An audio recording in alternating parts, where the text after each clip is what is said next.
ರಾಜ್ಯದಲ್ಲಿ ಕಾಂಗ್ರೆಸ್ ಬಗ್ಗೆ ಜನರ ವಿಶ್ವಾಸ ಕಳೆದು ಹೋಗಿದೆ. ಬಿಇವೈ ವಿಜಯೇಂದ್ರ, ಚಿತ್ರದುರ್ಗ. ರಾಜ್ಯದಲ್ಲಿ ಕಾಂಗ್ರೆಸ್ ಸರ್ಕಾರದ ವಿರುದ್ಧ ಜನರ ವಿಶ್ವಾಸ ಕುಸಿದಿದೆ ಎಂದು ಬಿಜೆಪಿ ರಾಜ್ಯಾಧ್ಯಕ್ಷ ಬಿಇವೈ ವಿಜಯೇಂದ್ರ ಹೇಳಿದರು. ಬುಧವಾರ ಚಿತ್ರದುರ್ಗದಲ್ಲಿ ಮಾತನಾಡಿದ ಅವರು, ಕಾಂಗ್ರೆಸ್ ಸರ್ಕಾರದ ವೈಫಲ್ಯ ಹಾಗೂ ಭ್ರಷ್ಟಾಚಾರದ ವಿರುದ್ಧ ಜನವರಿ 17ರಂದು ಬಳ್ಳಾರಿಯಲ್ಲಿ ರಾಜ್ಯಮಟ್ಟದ ಬೃಹತ್ ಹೋರಾಟ ನಡೆಸಲಾಗುವುದು ಎಂದರು. ವಿವಿಧ ಹಂತಗಳಲ್ಲಿ ಹೋರಾಟ ನಡೆಯಲಿದೆ ಎಂದು ತಿಳಿಸಿದರು. ರಾಜ್ಯದ ಪ್ರಮುಖರು ಕೂಡ ಚರ್ಚೆ ಮಾಡಿದಂತ ಸಂದರ್ಭದಲ್ಲಿ ನಾವೆಲ್ಲರೂ ಕೂಡ ಪಾದಯಾತ್ರೆ ಮಾಡೋದು ಒಳ್ಳೇದು ಅನ್ನೋದು ಬಹುತೇಕ ಎಲ್ಲರದ್ದು ಅದೇ ಅಭಿಪ್ರಾಯ ಇದೆ.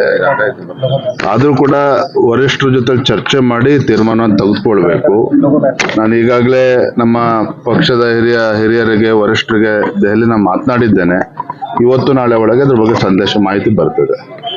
ಆದ್ರೆ 17ನೇ ತಾರೀಕು ಜನಾರ್ದನ್ ರೆಡ್ಡಿ ಅವರಾಗ್ಲಿ, ಶ್ರೀರಾಮುಲು ಆಗ್ಲಿ, ನಮ್ಮ ಪಕ್ಷದೆಲ್ಲ ಹಿರಿಯ ನಾಯಕರುಗಳು ಕೂಡ ಬರ್ತಾ ಇದ್ದಾರೆ. ರಾಜ್ಯ ಮಟ್ಟದ ಒಂದು ಹೋರಾಟ.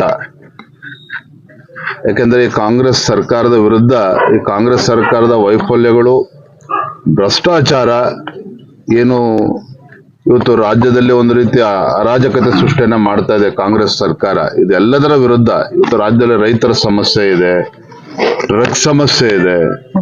ಇವೆಲ್ಲ ವಿಚಾರಗಳನ್ನ ತೆಗೆದುಕೊಂಡು ರಾಜ್ಯದಲ್ಲಿ ವಿವಿಧ ಹಂತಗಳಲ್ಲಿ ಹೋರಾಟವನ್ನು ಮಾಡಬೇಕು ಅಂತೇಳಿ ಈಗಾಗಲೇ ಪಕ್ಷ ನಿರ್ಧಾರ ಮಾಡಿದೆ. ಹಾಗಾಗಿ ಮೊದಲ ಹಂತದಲ್ಲಿ ಈ ರಾಜ್ಯದಲ್ಲಿ ಕಾನೂನು ಸುವ್ಯವಸ್ಥೆ ಹದಗೆಟ್ಟಿರುವಂತಹ ಸಂದರ್ಭದಲ್ಲಿ ಬಳ್ಳಾರಿನಲ್ಲಿ ಬೃಹತ್ ಮಟ್ಟದ ಒಂದು ಹೋರಾಟವನ್ನ 17ನೇ ತಾರೀಕು ನಾವು ಹಮ್ಮಿಕೊಂಡಿದ್ದೇವೆ. ಸರ್, ಉಪಚುನಾವಣೆ ವೇಳೆ ಎಲ್ಲ ಕಡೆ ರಾಜ್ಯ ನಾಯಕರು ಹೋಗ್ತಾರೆ. ಶಿಕಾರಿಪುರಕ್ಕೆ ಪರ್ಟಿಕ್ಯುಲರ್ ನಾನೇ ಹೋಗಿ 5-6 ಕಿಲೋಮೀಟರ್ ಪಾದಯಾತ್ರೆ ಮಾಡ್ತೀನಿ ಅಂತ ಡಿ.ಕೆ.ಶಿ ಅವರು. ಪಾದಯಾತ್ರೆ ಬೇಡ, ನಾನು ವಿನಂತಿ ಮಾಡ್ತೇನೆ ಮಾನ್ಯ ಡಿ.ಕೆ. ಶಿವಕುಮಾರ್ ಅವ್ರಿಗೆ, ಅವರೇ ಬಂದು ಶಿಕಾರಿಪುರದಲ್ಲಿ ಸ್ಪರ್ಧೆ ಮಾಡ್ಲಿ ಅಂತ ವಿನಂತಿ ಮಾಡ್ತೇನೆ. ಸರ್, ಮೈತ್ರಿ ವಿಚಾರದ ಸ್ವಲ್ಪ ಮಂಡ್ಯದಲ್ಲಿ ಹೇಳ್ತಾರೆ. ನೋಡಿ, ಸ್ಥಳೀಯವಾಗಿ ನಾವೇನೇ ಚರ್ಚೆ ಮಾಡಿದ್ರು ಸಹ ಇವತ್ತು ಜಾತ್ಯತೀತ ಜನತಾದಳ ಮಾಜಿ ಪ್ರಧಾನಮಂತ್ರಿಗಳಾಗಿರುವಂತಹ ದೇವೇಗೌಡರಾಗ್ಲಿ, ಮಾನ್ಯ HD ಕುಮಾರಸ್ವಾಮಿ ಅವರಾಗ್ಲಿ, ನರೇಂದ್ರ ಮೋದಿಜಿಯವರ ಕೈಯನ್ನ ಬಲಪಡಿಸಬೇಕು ಅನ್ನುವ ನಿಟ್ಟಿನಲ್ಲಿ ಇವತ್ತು ನಮ್ಮ ಜೊತೆ ಸೇರಿರುವಂತದ್ದು, NDA ಮೈತ್ರಿಕೂಟಕ್ಕೆ ಸೇರಿರುವಂತದ್ದು. ಹಾಗಾಗಿ ಇವೆಲ್ಲವೂ ಸಹ ಸ್ಥಳೀಯವಾಗಿ ಏನು ನಿರ್ಧಾರ ಆಗಬೇಕು, ರಾಷ್ಟ್ರೀಯ ನಾಯಕರು ನಮ್ಮ ಜೊತೆಲೂ ಕೂಡ ಚರ್ಚೆ ಮಾಡಿ, JDS ಜೊತೆಲೂ ಚರ್ಚೆ ಮಾಡಿ ಅಂತಿಮವಾಗಿ ನಮ್ಮ ಎಲ್ಲ ವರಿಷ್ಠರು ತೀರ್ಮಾನವನ್ನು ತೆಗೆದುಕೊಳ್ತಾರೆ. ಥ್ಯಾಂಕ್ ಯು, ಧನ್ಯವಾದ. ಸರ್, ಇದೊಂದು ವಿ ರಾಮ್ಜಿ, ಪ್ರಧಾನಮಂತ್ರಿ ನರೇಂದ್ರ ಮೋದಿಜಿಯವರು ಒಂದು ಒಳ್ಳೆ ಉದ್ದೇಶವನ್ನು ಇಟ್ಕೊಂಡು ಮನ್ರೇಗಾ ಅದನ್ನ ವಿಕಸಿತ ಭಾರತ ರಾಮ್ಜಿ ಅಂತೇಳಿ ಕೇವಲ ಹೆಸರು ಬದಲಾವಣೆ ಅಷ್ಟೇ ಅಲ್ಲ, ಮಹಾತ್ಮ ಗಾಂಧೀಜಿಯವರ ಕನಸನ್ನ ನನಸು ಮಾಡುವ ನಿಟ್ಟಿನಲ್ಲಿ.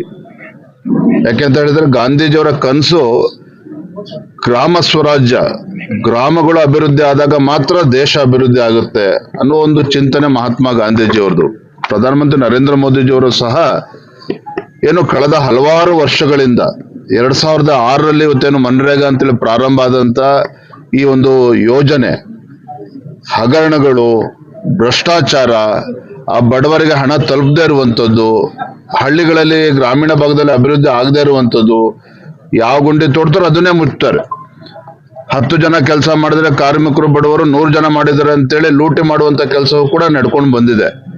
ಆದ್ರೆ ಇದೆಲ್ಲದಕ್ಕೂ ಕೂಡ ಇತಿಶ್ರೀ ಹಾಡಿ ಪ್ರಧಾನಮಂತ್ರಿಗಳು ನರೇಂದ್ರ ಮೋದಿಜಿಯವರ ಅಪೇಕ್ಷೆ ಇರುವಂತದ್ದು ಗ್ರಾಮೀಣ ಭಾಗದಲ್ಲಿ ಇವತ್ತು ಒಂದು ಅಸೆಟ್ ಕ್ರಿಯೇಷನ್ ಆಗಬೇಕು, ಗ್ರಾಮೀಣ ಭಾಗದಲ್ಲಿ ಅಭಿವೃದ್ಧಿ ಆಗಬೇಕು.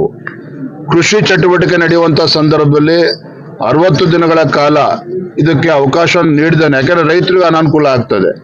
ಆ ಸಂದರ್ಭದಲ್ಲಿ ರೈತಾಪಿ ವರ್ಗಕ್ಕೆ ಅನುಕೂಲ ಆಗಬೇಕು ಅಂತೇಳಿ ಆ ಸಂದರ್ಭದಲ್ಲಿ ರಜೆಯನ್ನ ಕೊಟ್ಟಿದ್ದಾರೆ ವಿನಃ ಹಿಂದೆ ಯಾವ ಪದ್ಧತಿ ಇತ್ತು, ಗ್ರಾಮ ಪಂಚಾಯತಿ ಮಟ್ಟದಲ್ಲೇ ತೀರ್ಮಾನಗಳು ಆಗ್ತಾ ಇತ್ತು.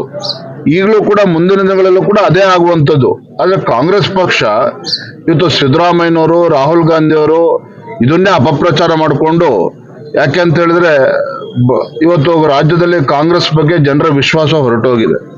ಹಾಗಾಗಿ ಈ ವಿಚಾರ ತೆಗೆದುಕೊಂಡು ಮಹಾತ್ಮ ಗಾಂಧಿ ಅವರ 2ನೇ ಬಾರಿ ಕೊಲೆಯನ್ನ ಮಾಡುವಂತ ಕೆಲಸ ಭಾರತೀಯ ಜನತಾ ಪಾರ್ಟಿ ಮಾಡಿದೆ ಅಂತೇಳಿ ಅಪಪ್ರಚಾರ ಮಾಡೋದಕ್ಕೆ ಹೊರಟಿದ್ದಾರೆ. ಇದಕ್ಕೆ ಭಾರತೀಯ ಜನತಾ ಪಾರ್ಟಿ ರಾಜ್ಯದ ಎಲ್ಲ ತಾಲೂಕು ಕೇಂದ್ರಗಳಲ್ಲಿ ಮತ್ತೆ ಗ್ರಾಮೀಣ ಭಾಗದಲ್ಲೂ ಕೂಡ ಇದನ್ನ ಜಾಗೃತಿ ಮೂಡಿಸುವಂತ ಕೆಲಸ ನಾವು ಮಾಡ್ತೇವೆ ಬರಂತ ದಿನಗಳಲ್ಲಿ.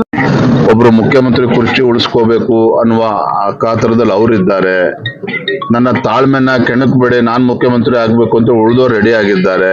ಇದರ ನಡುವೆ ರಾಜ್ಯದ ಜನ ಇವತ್ತು ಅನುಭವಿಸ್ತಾ ಇದ್ದಾರೆ. ನಿಜವಾಗ್ಲೂ ಕೂಡ ರಾಜ್ಯದಲ್ಲಿ ಏನೋ ಅಭಿವೃದ್ಧಿ ಆಗದೇನೆ ಭ್ರಷ್ಟಾಚಾರದಲ್ಲಿ ಮುಳುಗೋರಿರ್ತಕ್ಕಂಥ ಕಾಂಗ್ರೆಸ್ ಬಗ್ಗೆ ಜನ ಅವತ್ತೊಡಿ ಶಾಪವನ್ನು ಹಾಕ್ತದೆ. ನೋಡಿ, ನಿನ್ನೆ ದಿನ ಜರ್ಮನಿಯ ಚಾನ್ಸಲರ್ ಬಂದಿದ್ದಾರೆ ಕರ್ನಾಟಕಕ್ಕೆ.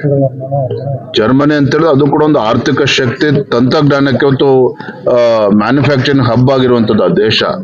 ಅಂತ ಒಂದು ದೇಶದ ಚಾನ್ಸಲರ್ ಇವತ್ತು ಕರ್ನಾಟಕಕ್ಕೆ ಬಂದ್ರೆ, ಇವರು ಮುಖ್ಯಮಂತ್ರಿ ಕುರ್ಚಿ ಉಳಿಸ್ಕೊಳಕ್ ಒಬ್ರು ಹೋಗಿದ್ದಾರೆ, ಮುಖ್ಯಮಂತ್ರಿ ಕುರ್ಚಿ ಕಸ್ಕೊಳಕ್ ಇಬ್ರು ಹೋಗಿ ರಾಹುಲ್ ಗಾಂಧಿ ಜೊತೆ ನಿಂತ್ಕೊಂಡ್ರೆ ರಾಜ್ಯದ ಪರಿಸ್ಥಿತಿ ಏನಾಗಬೇಕು? ಸೊ ಇದೆಲ್ಲವನ್ನು ಕೂಡ ರಾಜ್ಯದ ಜನ ಗಮನಿಸ್ತಾ ಇದ್ದಾರೆ. ಬರುವಂತ ದಿನಗಳೇ ಉತ್ತರ ನೀಡ್ತಾರೆ. ಧನ್ಯವಾದ.